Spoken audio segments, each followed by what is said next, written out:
but I could confront one of its modern architects.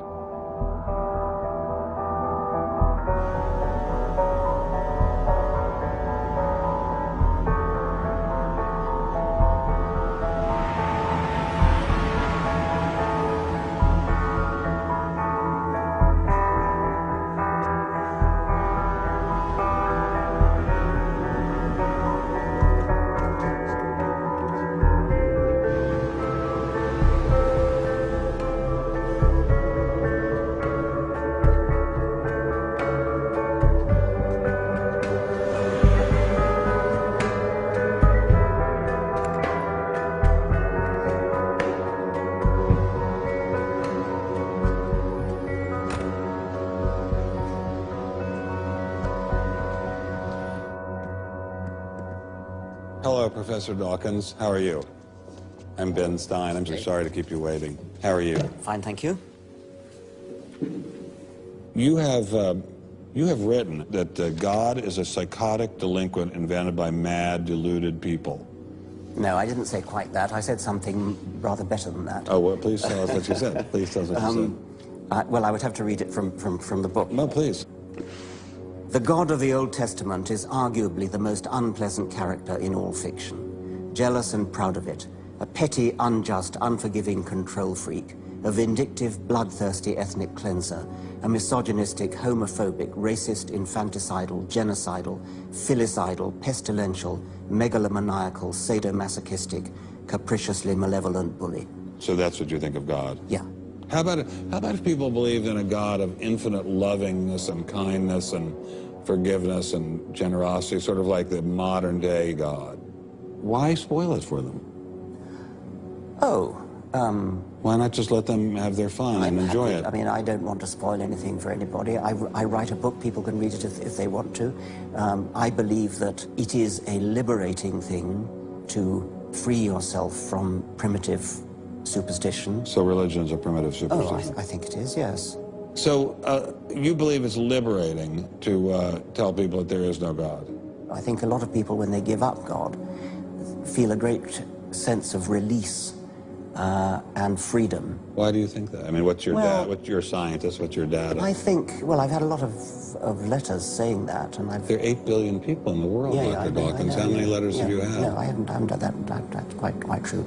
Professor Dawkins seemed so convinced that God doesn't exist that I wondered if he would be willing to put a number on it.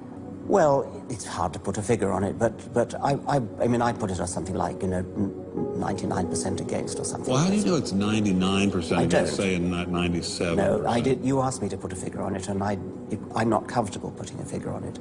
I think I just think it's very unlikely. What? But you couldn't put a number on it? No, of course not. So it could be 49%. Well, it would be. I mean, I think it's unlikely, and it's quite far from 50%. How do you know? I don't know. I mean, I put an argument in the book.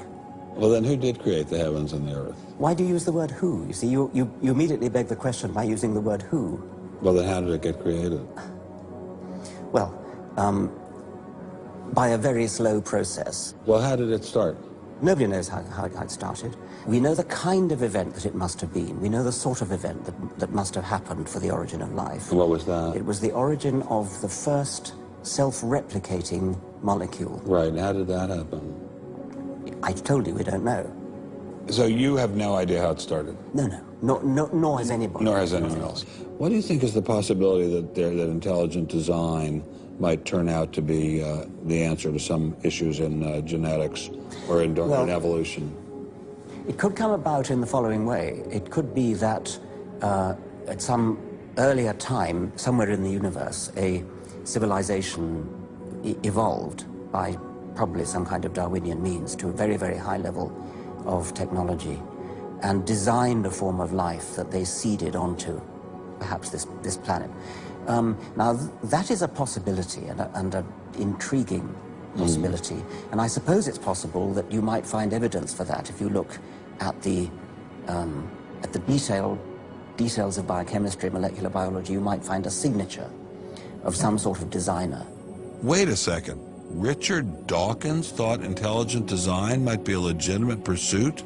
And that designer could well be a higher intelligence from elsewhere in the universe. Well, but that higher intelligence would itself have had to have come about by some explicable or ultimately explicable process. It couldn't have just jumped into existence spontaneously. That's the point. So Professor Dawkins was not against intelligent design, just certain types of designers, such as God.